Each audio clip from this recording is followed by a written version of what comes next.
Hai, kembali lagi bersama kita di Kencrot Film. Kali ini kita akan menceritakan sebuah film yang berjudul The Social Network. Kalian semua pasti sudah mengetahui Facebook beserta CEO-nya kan? Tapi tahu nggak kalian bagaimana Facebook bisa berdiri? Siapa saja yang ikut terlibat? Nah, di alur cerita film kali ini kita akan membahas itu semua. Mulai dari berdirinya, orang-orang yang ikut terlibat, dan permasalahan-permasalahan yang akan mereka hadapi ketika mendirikan Facebook. So, sebelum lanjut ke alur ceritanya, boleh dong klik dulu tombol subscribe-nya biar kitanya makin semangat upload. Tidak lupa juga, saya selalu mendoakan kalian dan keluarga bahagia selalu ya. Tak perlu berlama-lama, siapkan cemilan, cari posisi yang nyaman, dan selamat menonton. Cerita dimulai saat Mark Zuckerberg sedang ngedate sama pacarnya Erika di sebuah kafe. Obrolan mereka seperti obrolan orang pacaran pada umumnya. Tapi bedanya, Mark lebih suka main tebak-tebakan dan cenderung membanggakan dirinya sendiri. Gaya bicaranya yang kaku terkadang membuat Erika sedikit kesal. Maksudnya, Erika hanya sekedar gurauan tapi si Mark ini menganggap serius. Misalnya, Erika bahas aku suka cowok yang berdayung berkelompok, tapi si Mark menganggap ucapannya itu serius. Atau saat Erika bertanya, apakah kamu dapat bergabung dengan Final Club? Sebenarnya itu hanya pertanyaan biasa, tapi si Mark menganggap itu sebagai permintaan supaya Mark juga bisa masuk ke dalam klub tersebut. Perdebatan terus Mark lakukan dan akhirnya Erika minta putus. Karena siapa juga sih cewek yang suka didebat? Dan alasan Erika putus bukan masalah Mark seorang kutu buku, tapi ya emang cowok brengsek, pacaran dengannya melelahkan, kata Erika. I want you to know from the bottom of my heart that won't be true. It'll be because you're an asshole. Setelah putus, Mark sedikit kecewa. Dia pun langsung pulang dengan berlari dari kafe ke asramanya tanpa henti. Sesampai di asrama, dia langsung update status. Dulu bukan update status namanya, tapi blogging. Dia mencurahkan seluruh isi hatinya ke dalam blog tersebut, menjelekkan mantannya dan segala macam hal buruk tentangnya dia tulis ke dalam blog pribadinya tersebut. Karena lagi galau dan sedikit mabuk, dia pun kepikiran membuat sebuah aplikasi atau situs voting di mana kamu bisa membandingkan foto dua cewek mana yang lebih seksi di antara foto tersebut. Jam 10.17, Mark langsung mengeksekusi ide tersebut dan tentunya dia butuh foto cewek yang banyak. Cara mendapatkannya, dia harus meretas situs kampusnya sendiri dan mengambil seluruh foto-foto cewek yang ada. Setelah situsnya selesai, Eduardo temannya datang. Maksud kedatangannya hanya untuk sekedar menghibur karena kabarnya Mark baru saja putus dengan Erika. Mumpung ada Eriko, dia butuh algoritma untuk rating foto tersebut. Kalau itu bisa menghiburnya, Eduardo kemudian menuliskan algoritma yang Mark butuhkan dan dia langsung memasukkannya ke dalam program. Dia pun mengirim situs itu ke beberapa teman dan boom, orang-orang suka dengan situs tersebut. Never break, always fight, never quit, do it right, play the game, win it life, have no shame, there's no time. Saking banyaknya orang mengunjungi situs itu, pihak kampus mulai khawatir. Karena kalau ini dibiarkan, akan mengakibatkan jaringan Harvard lumpuh. Dan benar saja, tak lama setelah itu jaringan Harvard lumpuh total. Semua kejadian itu merupakan flashback ketika Mark membangun FastMesh. Terlihat di sana, Mark lagi disidang oleh temannya sendiri, Eduardo. Kalian pasti bertanya-tanya, kenapa Mark bisa disidang saat itu? Saya pun juga. Oke, kita lanjut. Kemudian kita diajak balik lagi ke masa lalu. Saat itu ada beberapa mahasiswa yang sedang membahas kabar terhangat dari kampusnya. Katanya ada seorang mahasiswa yang mematikan jaringan Harvard hanya dari sebuah laptop. Kabar itu mereka dapatkan dari koran kampus yang mengatakan situs yang dibuat Mark dikunjungi oleh 22.000 pengguna. 22,000 page requests. 22,000? Kemudian scene berpindah saat Mark disidang oleh administrasi kampus yang mengatakan kalau Mark telah melanggar beberapa aturan. Di antaranya melanggar hak cipta, meretas sistem keamanan kampus, melanggar privasi dan mendistribusikan foto secara ilegal. Mark kemudian melakukan pembelaan dengan mengatakan kalau dirinya sudah meminta maaf ke semua wanita yang merasa tersinggung. Dan untuk sistem keamanan harusnya dia mendapatkan penghargaan karena telah menunjukkan beberapa kelemahan dari sistem keamanan kampus. Akibat tindakannya itu, Mark mendapat hukuman 6 bulan masa percobaan akademik dan menahan situsnya. Di koridor kampus, Mark dihentikan oleh mahasiswa tadi, namanya Cameron Winklevoss dan Tyler Winklevoss. Maksud kedatangan mereka adalah untuk membicarakan ide yang akan mereka bangun dan Mark adalah orang yang cocok untuk mengerjakannya. Kemudian mereka membawa Mark ke base dan di sana sudah ada Divya Narendra yang sedang menunggu. Dari situ barulah mereka diskusi mengenai ide tadi. Hal yang akan mereka bangun adalah Harvard Connection, di mana pengguna bisa membuat halaman sendiri, ketertarikan, data diri, teman, foto, dan lain-lain gak jauh beda seperti MySpace dan Friendster. Paling karena gengsi. Hanya karena embel-embel harvard.edu, alamat email bergengsi di seluruh dunia, dan Mark pun menyetujuinya. We'd like to work with you. I'm in. Awesome. Dan kita diajak lagi ke masa depan di mana saat itu Mark disidang oleh 3 mahasiswa tadi. Tidak hanya mereka, Mark juga dituntut oleh temannya sendiri, Eduardo. Sepertinya mereka menuntut Mark karena ada hal yang kurang mengenakan ketika Facebook sudah mendunia. Mark dicerca oleh banyak sekali pertanyaan oleh penasehat hukum mereka. Salah satunya, kapan Mark menemui Eduardo dengan ide di Facebook. Kita pun diajak kembali saat Mark menemui Eduardo di sebuah pesta Alpha Epsilon Pi. Sebelum Mark menyampaikan ide tersebut, ternyata Eduardo mengatakan kalau dia diundang untuk bergabung dengan klub The Phoenix, klub paling bergengsi di Harvard. Mark kelihatan iri sih, tapi ya sebagai teman dia harus mendukung apapun itu. Setelah itu barulah mereka membicarakan ide tentang Facebook. Pembicaraan diawali dengan alasan kenapa FaceMesh bisa laku di pasaran. Karena mereka melihat foto cewek yang mereka kenal. Orang-orang mau berinternet dan mengecek teman mereka sendiri. Jadi kenapa tidak buat saja situs yang menawarkan itu? Analoginya memindahkan seluruh aktivitas sosial di kampus secara online. Yang jadi pertanyaan oleh Eduardo adalah kenapa Mark menemuinya? Kenapa tidak ke yang lain? Ya alasannya dia butuh dana dan Eduardo lah orang yang tepat. Dengan pembagian saham 70 untuk Mark dan 30 untuk Eduardo. Karena menyumbangkan $1.000 dan posisinya sebagai CFO. Eduardo pun menyetujui ajakan Mark. Selain menjadi penggugat, ternyata Eduardo juga menjadi saksi dari kasusnya Cameron Winklesoft. Penasihat hukumnya menanyakan apakah seminggu sebelum Mark memberitahukan ide tentang Facebook, dia menyebutkan nama Winklesoft bersaudara atau yang berhubungan dengan Harvard Connection. Eduardo pun menjawab, ya.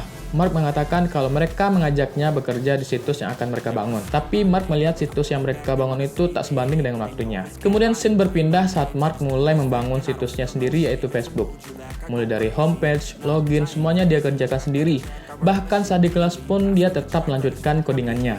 Di sela-sela mengerjakan Facebook, Mark selalu ditanyain oleh Cameron Winklesoft. Ya seperti ngajak ketemuan, apa ada kendala, gimana prosesnya. Tapi Mark selalu menolak ajakan tersebut dengan berbagai alasan. Mark tetap fokus mengerjakan Facebook. Setelah ribuan coding dibuat, akhirnya pada tanggal 11 Januari 2004, Mark telah mendaftarkan domain Facebook lewat Network Solution. Ternyata Cameron Winklesoft merasa Mark telah mencuri ide yang mereka miliki dengan membangun Facebook. Karena waktunya tepat di saat mereka mengajak Mark dan sejak saat itu Mark susah untuk dihubungi, selalu beralasan untuk diajak ketemuan. Mereka selalu bertanya-tanya apakah situs tersebut sudah dibuat atau belum. Dengan alasan itulah mereka menggugat Mark di persidangan. 4 Februari 2004, saat di kelas temannya mendatangi Mark untuk menanyakan apakah cewek yang satu kelas dengannya sudah punya pacar atau belum. Apakah dia ada hubungan khusus dengan lain? Ketika akan mengomentari pertanyaan itu, seketika Mark mendapatkan sebuah ide yang akan dia masukkan ke dalam Facebook. Dia pun langsung berlari meninggalkan kelas dan pergi ke asramanya saat itu juga. Ternyata yang kurang dari Facebook adalah status hubungan dan ketertarikan pada. Mark mengatakan inilah inti dari Facebook. Setiap pengguna yang login dan mendapat teman, mereka akan saling berkenalan dan ketika mereka tahu status hubungannya, hubungan antar kedua pengguna itu akan jadi semakin dekat. Setelah ditambahkan, maka situs Facebook resmi mengudara. Never break, always fight, never quit, do it right, play the game, win it life, have no shame, there's no time. Adalah orang yang terkenal. Jadi ketika orang terkenal ini menggunakan Facebook, maka yang lain pasti akan ngikut. Salah satu anggota klub Phoenix adalah pacarnya Divya Narendra. Saat itu dia lagi nonton paduan suara di suatu tempat. Ketika dia melihat pacarnya membuka Facebook, reaksinya langsung berubah. Dia shock dan langsung pergi menemui Cameron dan Tyler.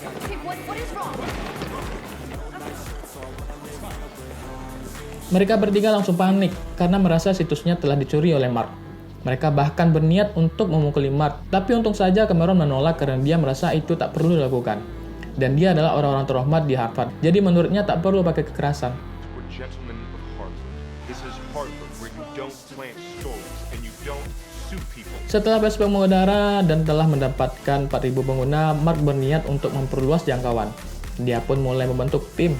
Eduardo bertindak sebagai CFO, Dustin sebagai wakil dan kepala pemrograman, dan Chris sebagai direktur publisitas. Mendengar kabar kalau Mark akan memperluas jangkauan Facebook, Divya dan Winkle bersaudara makin panas nih.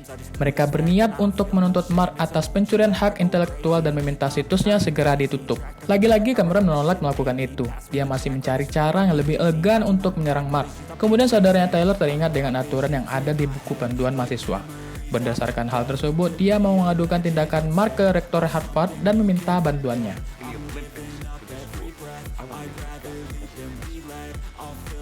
Keesokan harinya, Winkle bersaudara bertemu dengan sang rektor. Mereka pun menyampaikan beberapa pelanggaran yang telah Mark lakukan. Tidak hanya itu, mereka meminta bantuan rektor untuk menghukum Mark. Tanggapan rektor ya biasa aja, tidak ada sesuatu dan bahkan tidak berhubungan dengan Harvard. Dan rektor menyarankan untuk mengalihkan kejadian itu ke sebuah proyek baru. Karena setiap orang di Harvard menciptakan sesuatu dan setiap mahasiswa Harvard percaya menciptakan pekerjaan lebih baik daripada mendapatkan pekerjaan. Karena tidak mendapatkan hasil dan bantuan, mereka pun akhirnya pergi meninggalkan ruangan. For undergraduates, believe that inventing a job is better than finding a job. Kemudian scene berpindah ke seorang pria yang lagi tidur sama seorang wanita. Terlihat di sana mereka baru saja bangun dari tidur. Mereka pun berbincang-bincang, saling tebak-menebak hingga sampai ke identitas si pria. Namanya Sean Parker, penemu Napster. Sekedar informasi, Napster adalah sebuah situs di mana kamu bisa mendownload dan berbagi musik secara gratis. Saat si wanita ingin mandi, Sean hendak meminjam laptopnya sebentar dengan tujuan mau mengecek email. Saat dibuka, Sean melihat sebuah situs yang belum dia ketahui dan belum pernah ada sebelumnya. Dia pun penasaran situs apakah itu. Wanita itu mengatakan kalau itu adalah The Facebook. Itu baru saja ada di Stanford sekitar 2 minggu yang lalu. Sean makin penasaran dan dia ingin bertemu dengan Mark secara langsung. Singkat cerita, Sean akhirnya bertemu dengan Mark di sebuah restoran New York. Mereka pun mulai membicarakan banyak hal. Salah satunya perjalanan Sean dalam membangun bisnis. Ecuador sepertinya tidak begitu menyukai Sean. Terlihat saat Sean sedang bercerita, ekspresinya hanya diam saja. Tidak seperti yang lain yang terpukau dengan pencapaiannya Sean. Ecuador malah menganggap semua itu hanyalah delusi semata. Setelah semua hal tentang dirinya diceritakan, lalu dia mulai menyinggung Facebook, menanyakan bagaimana kemajuannya dan strategi apa yang mereka gunakan. Tidak hanya itu, Sean juga menyarankan untuk jangan terburu-buru menghasilkan uang dari Facebook. Lebih baik menunggu untuk beberapa saat dan ketika sudah waktunya, maka Facebook akan bernilai miliaran dolar. Semua orang terdiam dan Sean pun izin untuk pamit. Sebelum pergi, Sean mengatakan untuk menghilangkan D pada tulisan di Facebook, jadi hanya Facebook saja. Drop the just Facebook. Mark mau membuat kantor Facebook di sekitar California dan ingin memperkerjakan 2 orang anak magang dalam membantu setiap prosesnya. Saat itu pengguna Facebook sudah mencapai 150.000 pengguna. Singkat cerita, kantor Facebook pun pindah dan saat sedang bersenang-senang, Sean datang untuk berkunjung. Di saat yang lainnya sedang asik memperluas Facebook, Ecuador malah pergi ke New York untuk mencari petinggi yang mau iklan di Facebook. Menurut Sean, hal itu sangat disayangkan. Kenapa dia tetap kekeh mencari pengiklan? Sedangkan perusahaannya yang bernilai miliaran dolar itu dibiarkan saja. Setelah beberapa hari, Ecuador pun datang dan betapa kagetnya dia yang membukakan pintu adalah Sean. Ada sedikit cekcok antara mereka dan Ecuador mengajak Mark untuk bicara empat mata. Mereka ribut-ribut dan saling berdebat soal perkembangan perusahaan. The connections, the energy. Mark, you got it. I'm afraid if we don't. I'm aware of that, including 5 in here. I'm aware of that. Mark, I'm the CFO. Karena sakit hati, keesokan harinya Ecuador membekukan rekening perusahaan yang sebelumnya telah dia daftarkan. Di saat yang bersamaan, Mark dan Sean sedang bertemu dengan Peter Thiel, di mana dia mau berinvestasi di Facebook sebesar $500.000. Malamnya, Mark marah-marah ke Ecuador karena Ecuador telah membekukan rekening perusahaan. Tapi Ecuador berkilah itu dia lakukan hanya untuk menarik perhatian Mark. Setelah marah-marah, kemudian Mark memberitahukan kalau Peter Thiel telah berinvestasi dan akan melakukan pertemuan dengan para pendiri perusahaan. Facebook semakin berkembang dan ada momen di mana investor baru mulai muncul. Dan ketika itu terjadi, Ecuador tak masuk jajaran direksi lagi. Gak tahu kenapa, tapi dia sangat marah dengan hal tersebut. Membanting laptop yang sedang dipakai Mark. Dan dia pun meluapkan semuanya di depan Mark. Menyampaikan keluh kesah dan setelah semuanya itu, dia keluar dan menuntut Mark di pengadilan. Sorry, my fraud is at the cleaners, along with my hoodie and my fuck you flip-flops. They identify you as a co-founder of Facebook. As your $19,000, I wouldn't cash it. And got it on the account. Tak terasa, Facebook sudah mendapat 1 juta pengguna. Sean dan yang lainnya mengadakan pesta untuk merayakannya. Tapi anehnya, Mark tidak ikut ke dalam pesta tersebut. Di saat Sean sedang asik dengan yang lain, ada 2 orang polisi yang datang. Mereka memeriksa lokasi kalau ada hal yang mencurigakan. Sean pun kaget karena temannya sedang menghisap kokain. Dia pun mulai panik dan akhirnya mereka dibawa ke kantor polisi. Sean kemudian menelpon Mark dan betapa kagetnya dia kalau Sean tertangkap. Mark khawatir kalau ini akan menjadi berita besar dan merusak citra perusahaan. Karena sudah terlalu jauh, Mark pun mengeluarkan Sean dari jajaran direksi. Persidangan Mark akhirnya selesai. Pihak Mark pun menyerah karena kalau diteruskan akan semakin besar. Koleganya meminta Mark untuk bayar saja uang tutup mulut mereka dan semuanya akan kembali normal. Winklevoss bersaudara mendapatkan $65 juta dari kasusnya tersebut. Sedangkan Eduardo kembali menjadi bagian direksi dan sebagai CFO juga. Facebook sekarang sudah mendapatkan 500 juta pengguna dan perusahaannya bernilai $25 miliar. Dan sejak saat itu, Mark mendapat peringkat miliarder termuda di dunia. Film pun tamat. Nah, itu dia alur cerita film The Social Network. Banyak hal yang bisa kita pelajari dari film tersebut, terutama cara Mark dalam berinovasi. Dia bisa memindahkan kehidupan sosial di kampus menjadi online, bahkan kepintaran Mark dalam membangun itu sendiri. Walaupun dia bisa membuatnya, tapi masih membutuhkan partner yang baik. Tanpa bantuan Eduardo dan Shane, Facebook tidak akan sebesar sekarang. Dan lagi-lagi narkoba itu merusak. Seperti yang terjadi kepada Shane, dia terpaksa harus dikeluarkan dari jajaran direksi. Semoga saja kalian menikmati alur cerita film ini dan sampai ketemu di film selanjutnya. Dadah!